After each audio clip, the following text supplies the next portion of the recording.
అర్ధరాత్రి 12 గంటలకి కళ్ళొస్తున్నాయా? తెల్లవారుజామున 3 గంటలకి కళ్ళొస్తున్నాయా?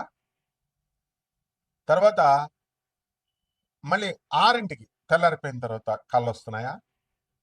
వీటికి ఒక్కొక్క టైంలో వచ్చేటటువంటి ఒక్కొక్క కళకి ఒక్కొక్క అర్థం ఉంటుంది. దానితో మీ జీవితం మీద ప్రభావం ఉంటుంది. అంతేకాదు మర్నాడే ఆ ప్రభావం కనబడుతుంది. అలాగే కళల్లో టైంలే కాకుండా మనకొచ్చేటటువంటి కళల్లో ఉన్నటువంటి వస్తువులు కానీ, జంతువులు కానీ, మనుషులు కానీ, దెయ్యాలు కానీ, ఇలా మీకు వచ్చేదానికన్నిటికి కూడా ఒక్కొక్క దానికి ఒక్కొక్క అర్థం ఉంటుంది. ఆ అర్థం ప్రకారమే మనకి జరుగుతుంది జీవితంలో. ఇప్పుడు ఉదాహరణకి మనకి రేపు ఏదైనా కీడు జరగబోతుంది అనుకోండి. ముందు రోజు నుంచే మనకి 2, 3 రోజులు ముందు నుంచి మనసు కీడిస్తా ఉంటుంది. ఏదో ఏదో అవుతున్నట్టుగా, ఏదో గుండె పిండేసినట్టుగా ఉంటుంది.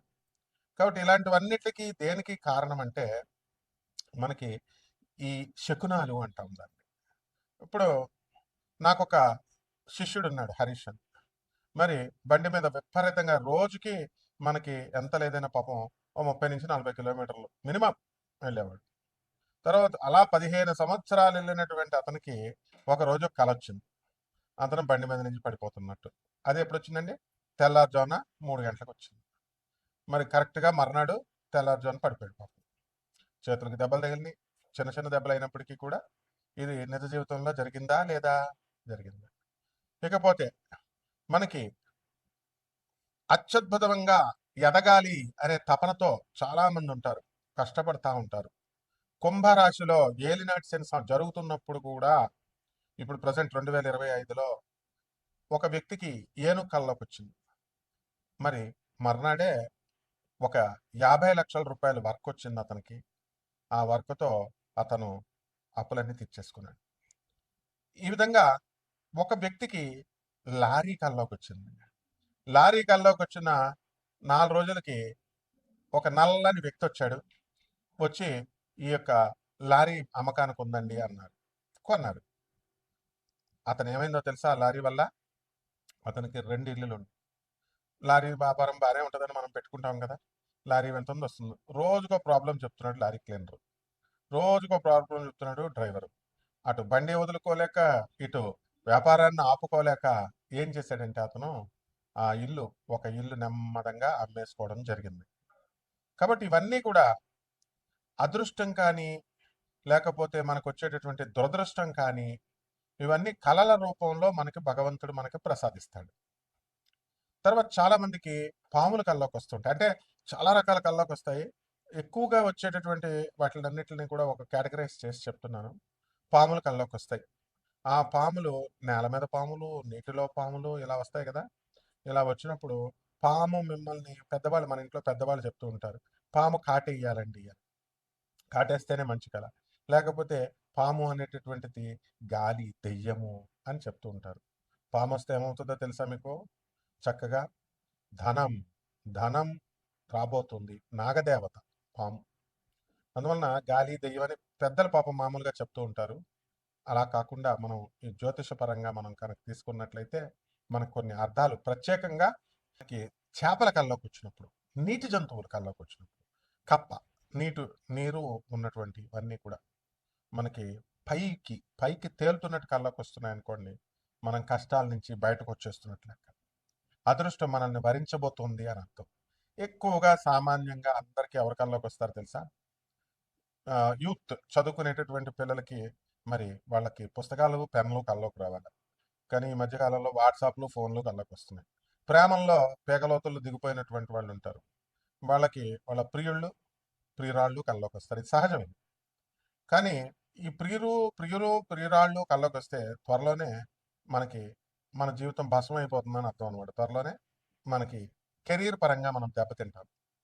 ఆ తర్వాత మన భవిష్యత్తు దెబ్బతినేటటువంటి ఛాన్స్ ఉంది అని. ఎందువల్లనండి బాబు ఇదేంటండి మాకు ఆలే కల్లోకి వస్తున్నారంటే, ఇప్పుడు డైరెక్ట్లీ ప్రపోర్షనల్ అని, ఇన్వర్స్లీ ప్రపోర్షనల్ అని మనం చెప్పుకుంటాం. అందువలన ఈ ఇన్వర్స్లీ ప్రపోర్షనాలిటీలోకి వచ్చేటటువంటి ఇదే ఈ యొక్క ప్రియురాళ్ళు ఇదంతా కూడా.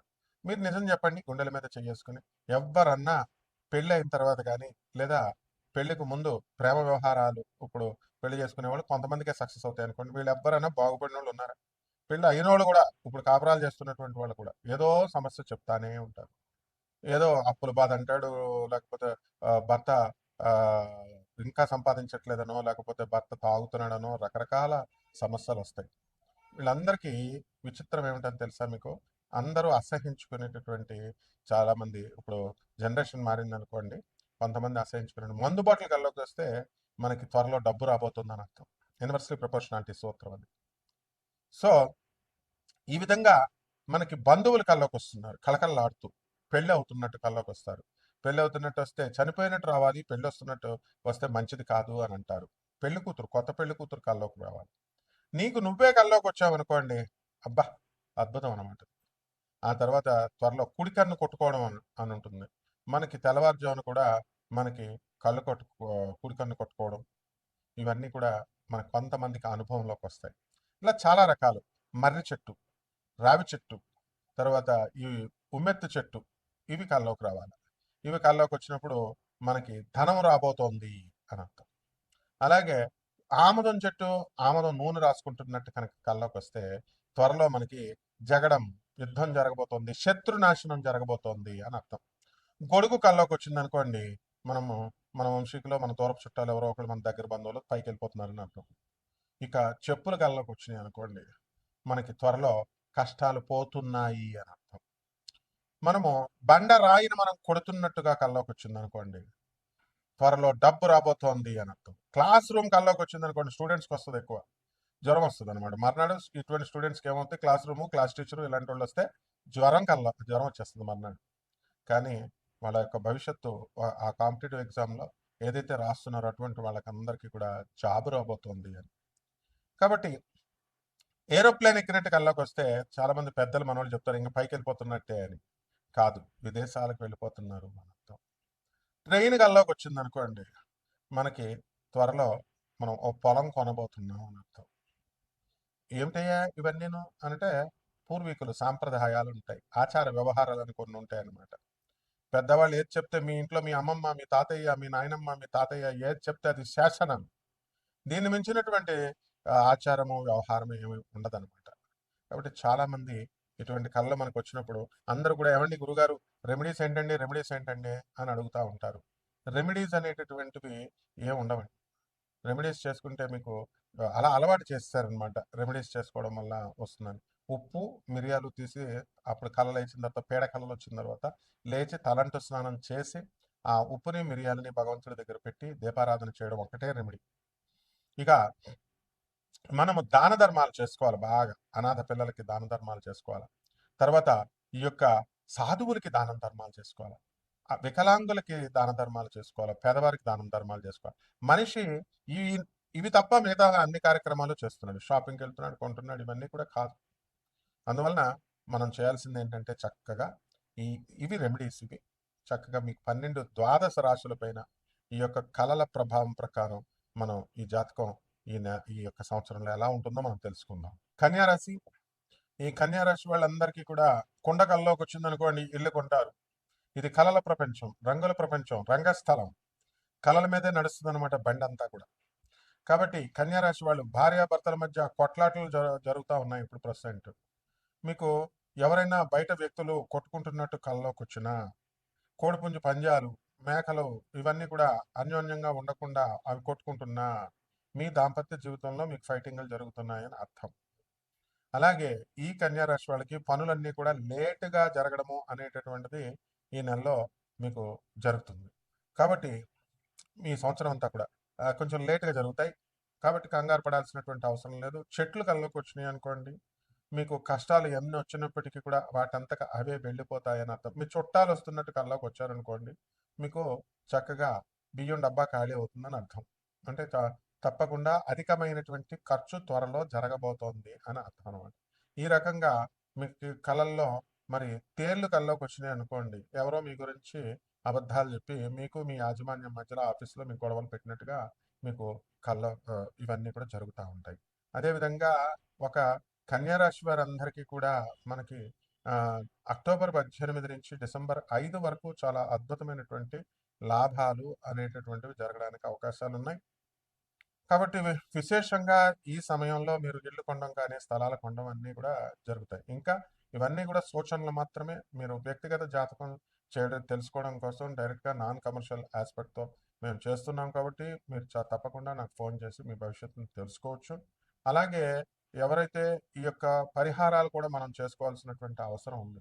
ఈ యొక్క కన్యా రాశి వారికి శని జపం చేయండి, శని స్తోత్రాలు చదవండి, శనికి కిలోంపావు నల్ల నువ్వుల్ని, నల్లని వస్త్రాన్ని పేద బ్రాహ్మణులకి మరి శనివారం నాడు ఉదయం 8 గంటలకి దానం చేసుకోండి. అలాగే దశమహావిద్యలో ఒకటైనటువంటి మహాకాళి అమ్మవారి యొక్క హోమాన్ని మీ ఇళ్లలో జరిపించుకోండి.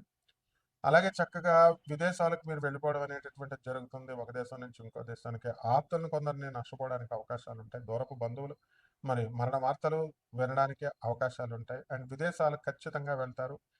ఈ విధంగా ఆ విదేశాల్లో ఉద్యోగాలు కావాలనుకునేటటువంటి వాళ్ళు లేదా ఉప్పు చేపల వ్యాపారం నుంచి సముద్ర వ్యాపారాలకు అన్నిట్లకి ప్రొడక్ట్స్ అన్నీ కూడా చేయడం జరుగుతుంది. ఎవరైతే మనకి సీరియస్‌గా ఇంట్రెస్టెడ్ ఉన్నటువంటి వాళ్ళు, మీ జీవితాన్ని మార్చుకోవాలనుకునేటటువంటి వాళ్ళు డెఫినెట్‌గా మనకి ఫోన్ చేయాలి. అంతేగాని ఏదో సరదాగా మందు తాగుతూ సాయంత్రం 10 దాటిన తర్వాత క్రమశిక్షణ లేకుండా చేసేటటువంటి వాళ్ళు మాత్రము డెఫినెట్‌గా మీరు నాకు కాల్ చేయకూడదు. అసలు వాట్సాప్‌లో పెట్టకూడదనమాట. ఎందుకని పెట్టినట్లయితే నంబర్ తీసి పడేస్తాను. అందులో డౌట్ లేదు, మొహమాటం లేదనమాట. ఆ తర్వాత ఇంక నిజంగానే పేదవాళ్ళకి ఎవరికీ కూడా అందుబాటులో ఉండం. అంతే. కాబట్టి ఇది పంతులు గారు చెప్పేటటువంటి జ్యోతిష శాస్త్రం కాదు ఇది. నాసా రిపోర్ట్స్‌ని బట్టి అనేకమైనటువంటి టెక్నికల్ ఫ్యాక్టర్స్‌ని చూసి దాన్ని మోడర్న్ సైన్స్‌ని, ఏన్షియంట్ ఆస్ట్రాలజీని బ్లెండ్ చేసి చెప్పాల్సినటువంటి శాస్త్రము. కాబట్టి దీనికైనా సరే మేము నాన్ కమర్షియల్ ఆస్పెక్ట్‌తో మేము చెప్పడం జరుగుతుంది. కాబట్టి ఈ రకంగా మీరంతా కూడా ఎవరైతే మేము మోసపోయామండి మేము. వేరే వేరే పెద్ద పెద్ద జ్యోతిష్కుల దగ్గర ఆహ్, ఆన మేము డిఫరెంట్‌గా ఫేక్ ఆస్ట్రాలజర్స్ పెద్దవాళ్ళు ఎవరు ఉండరు. మనమే పెద్ద. ఆస్ట్రాలజీ ఫీల్డ్‌లో మా గురువుగారు మధుర కృష్ణమూర్తి శాస్త్రి గారు. భారతదేశంలో కాదు వరల్డ్‌లోనే నంబర్ 1 ఆస్ట్రాలజరు. ఆణిముత్యము. భక్తులే ఆయనకి ఇల్లు కట్టించారు. అంత ధర్మాత్ముడనమాట. ఎవరు కూడా రాజమండ్రిలో ఎవరు కూడా డబ్బులు డిమాండ్ చేయడాలు, పీడించడాలు ఇలాంటివి మా గురువులకు చేత కాదు. అదే సాంప్రదాయంలో వస్తున్నాం కాబట్టి మేము కూడా అంతే అనమాట. సో సబ్జెక్ట్ పాయింట్ ఆఫ్ వ్యూలో world order number 1 astrologer Madhu Krishnamurthy Sastri గారు మా గురువుగారు. కాబట్టి మీరంతా కూడా కొన్ని పద్ధతులుంటాయి. ఆ పద్ధతుల్లో వెళ్ళండి, నేర్చుకోండి చక్కగా. ఇక ఈ కన్యా రాశి వారు చేసుకోవాల్సినటువంటి శని జపం చేసుకోండి, శని స్తోత్రాలు చదవండి, శనికి కిలోంపావు నల్ల నువ్వులు, నల్లని వస్త్రాలు పేద బ్రాహ్మణులు శనివారం నాడు ఉదయం 8 గంటలకి దానం చేసుకోండి. దశమహావిద్యలో ఒకటైనటువంటి మహాకాళి అమ్మవారి యొక్క హోమాన్ని మీ ఇళ్లలో జరిపించుకోండి. అలాగే చక్కగా నలుపు రంగు వస్త్రాలను శనివారం నాడు ధరించండి. వాళ్ళు వద్దంటారు. ఫేక్ ఆస్ట్రాలజర్స్ అంతా రివర్స్ చెప్తారు. శనివారం నాడు మీరు తోటకూర దానం చేయండి. తోటకూర మీరు తినాలి. గోంగూర మీరు తినాలి. ఐరన్ డెఫిషియన్సీ వస్తే అది మీరు తింటే ఐరన్ డెఫిషియన్సీ పోద్ది. పంతులు గారికి దానం ఇస్తే మీకు ఎలా పోద్దమ్మా ఐరన్ డెఫిషియన్సీ? నువ్వులు మీరు తినాలి.